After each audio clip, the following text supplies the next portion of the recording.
শেখ হাসিনার বিচার করে আপনি সার্জিস আলমকে খুশি করতে পারছেন, কারণ সার্জিস আলম বলছিল যে নির্বাচন এই শেখ হাসিনার বিচারের আগে নির্বাচন হবে না, বলছিল কিন্তু স্পষ্ট বলছিল। তো তাকে খুশি করছেন আপনি না, ওনাকে তো তারাই নিয়োগ করছে এটা বলছে।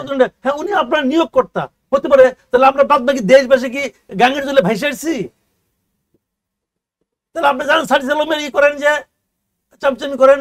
দেখেন একটা বিচার হলো, এত আলোচিত একটা পেপার, সবাই জানে, সবাই ভুক্তভোগী, এই দেশে যারা ছিল সবাই দেখছে, সেরকম একটা বিচার হওয়ার পরের দিনই হিউম্যান রাইটস ওয়াচ, আপনার আন্তর্জাতিক মানব জাতিসংঘ মানবাধিকার হাই কমিশন এবং অ্যামনেস্টি ইন্টারন্যাশনাল, এই দুটো তো মনে করেন আপনার আমাদের পাড়ার কোনো সংগঠন না, তো আন্তর্জাতিক পর্যায়ে তারা পরের দিনই কেন এই বিবৃতি দিল? টাকা খাইয়ে দিছে? কথা বলতে পারবেন না আপনি।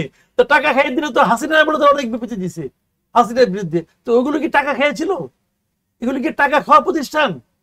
কথাটা খেয়াল করেন। কিন্তু এটা কিন্তু আলোচনা হবে, আলোচনা হচ্ছে, অলরেডি শুরু হয়ে গেছে, আগামীতে আরো অনেক পাবেন এরকম আলোচনা। যে আমাদের সতর্ক থাকতে হবে যে আমাদের কাজকর্মগুলো যেন সার্বজনীন ভাবে গ্রহণযোগ্য হয়। এখন আপনি তো দাবি করবেন, এরকম দাবি তো হাসান মাহমুদও করতো। হাসান মাহমুদ বলতো না আমাদের মতো এত স্বাধীন সংবাদ মাধ্যম কোথাও নাই? এটা শুনে আপনি সংবাদ মাধ্যম লোক, আমরা কি আনন্দিত হইতাম নাকি আমরা কৌতুক অনুভব করতাম? তো এই একই জিনিসটা ভাই, সরকার কি বলতেছে আবার ওই পক্ষ কি বলতেছে সেটা ইম্পর্টেন্ট না, ইম্পর্টেন্ট হলো একটা নিরপেক্ষ লোক কি বলতেছে। কারণ ভাই আমার প্রশ্নটা হচ্ছে, যেটা সাধারণ মানুষ ঠিক মানে 2024 সাল 1 বছর আগেই যেখানে সারা দেশে প্রকাশ্যে দিবালোকে এত মানুষকে নির্মমভাবে হত্যা করা হয়েছে, এখানে তার প্রকাশ্য মদত আছে, এটাও সাধারণ মানুষের কাছে স্পষ্ট, তার বিচার হলো, তারপরেও এটা নিয়ে প্রশ্ন ওঠার কারণটা কি? প্রশ্ন উঠবে কেন? তারা কিন্তু বিচারের রায় নিয়ে কোনো প্রশ্ন করে নাই, তারা বলছে বিচার প্রক্রিয়া নিয়ে প্রশ্ন করেছে।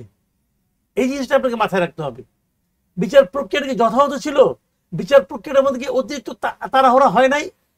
একটা হত্যা মামলা, একজন লোককে আপনার হত্যার জন্য তাকে আপনি হত্যাতে মৃত্যুদণ্ড দিবেন, সেইটা এত অল্প সময় হয়? যে আইনে হয়েছে 1 বছরের মধ্যে সে আইন কয়বার চেঞ্জ হয়েছে? 4 বার চেঞ্জ হয়েছে। তো বোঝাই যাচ্ছে এটা মোটিভেটেড কিনা, এই প্রশ্নগুলো তো উঠবে।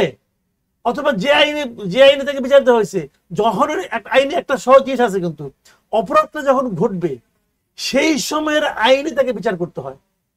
এ আদালত তো তা করে নাই। অপরাধ যখন ঘটছে তখন অনেক কিছু ছিল না আইন, সেই আইনগুলো পরে, যেমন অডিও ক্যাসেট সাক্ষ্য হিসেবে, এটা আগে ছিল না, পরে ওনারা আনছেন অডিও ক্যাসেট, এটা সাক্ষ্য হিসেবে গ্রহণ করা যাবে, এগুলো তো পরে আপনারা আনছেন। তো আমার কথা হলো কি, দেখেন শেখ হাসিনা যে কাজটা করেছেন, এই কাজটা আমি তো মনে করি যে কোনো ফৌজদারি আদালতে উনি অপরাধী হবেন। ফৌজদারি আদালতে মামলা করা হয় যারা মারা গেছেন এরা, ভাই যে কোনো আদালতে উনি অপরাধী হবেন। এটা যে স্পেশাল আপনাকে দ্রুত বিচার আদালত করে দিতেন, সেখানে হয়ে যেত। কিন্তু একটা তাড়াহুড়া ছিল যে নির্বাচনে আগে আমাকে এটা করতে হবে, কারণ প্রধান উপদেষ্টাকে বলতে শুনেছি ওনার 3টা কমিটমেন্ট। 1 নম্বর কমিটমেন্ট হলো বিচার করা, 2 নম্বর কমিটমেন্ট হলো সংস্কার করা, 3 নম্বর কমিটমেন্ট হলো নির্বাচন করা।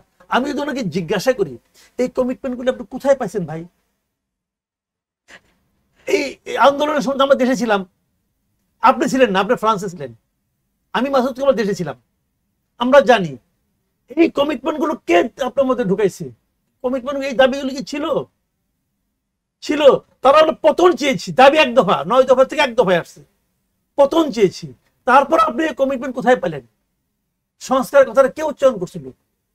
এগুলো জানেন, এগুলো অজুহাত দিয়ে জাস্ট দীর্ঘদিন ক্ষমতায় থাকা, আর কিচ্ছু না। এই জন্য এগুলো করছেন। এখন কি হয়েছে? শেখ হাসিনার বিচার করে আপনি সার্জিস আলমকে খুশি করতে পারছেন, কারণ সার্জিস আলম বলছিল যে নির্বাচন এই শেখ হাসিনার বিচারের আগে নির্বাচন হবে না, বলছিল কিন্তু স্পষ্ট বলছিল। তো তাকে খুশি করছেন আপনি। না, ওনাকে তো তারাই নিয়োগ করছে এটা বলছে। হ্যাঁ, উনি আপনার নিয়োগকর্তা হতে পারে, তাহলে আমরা বাদ বাকি দেশবাসী কি গাঙ্গের জলে ভাইসে আসছি?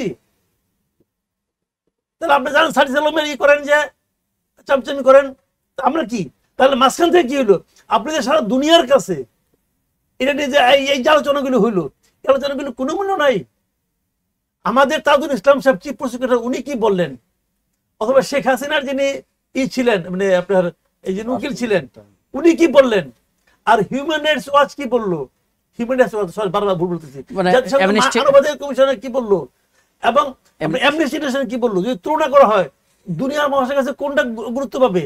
অবশ্যই তাহলে আন্তর্জাতিক আমরা কি প্রতিষ্ঠানগুলো- আমরা কি আমরা ওই অবস্থায় নামাই নিয়ে গেলাম কেন? প্রয়োজন ছিল কোনো? তাড়াহুড়া করার দরকারটা কি? এত অল্প সময় হত্যা মামলা বিচার হয়, আর ওনার বিরুদ্ধে কি এই যে হত্যা আর হত্যা মামলা নাই? এই ১,৫০০ লোক মারা গেছে, এগুলো হত্যা না? এই প্রত্যেকটার জন্য উনি দায়ী। ওই ১,৫০০ লোক মারা যায় থাকে, আমি তো বলবো এই প্রত্যেকটার জন্য শেখ হাসিনা দায়ী। প্রত্যেকটার বিচার হতে হবে, এবং প্রত্যেকটা মামলা যারা মামলা যদি কেউ করে তারা ১ নম্বর আসামি শেখ হাসিনাকে করবে। এবং সবগুলো হচ্ছেও তো। তাই তো উচিত, কিন্তু এখন তড়িঘড়ি কেন? আমার কথা গেলে এটা আর কিচ্ছু না, তড়িঘড়ি করতে হবে কেন? তড়িঘড়ি করে কেউ নাকি আপনার হাতের কাছে পেয়ে গেছেন না, তাহলে কেন তড়িঘড়ি আপনি করলেন?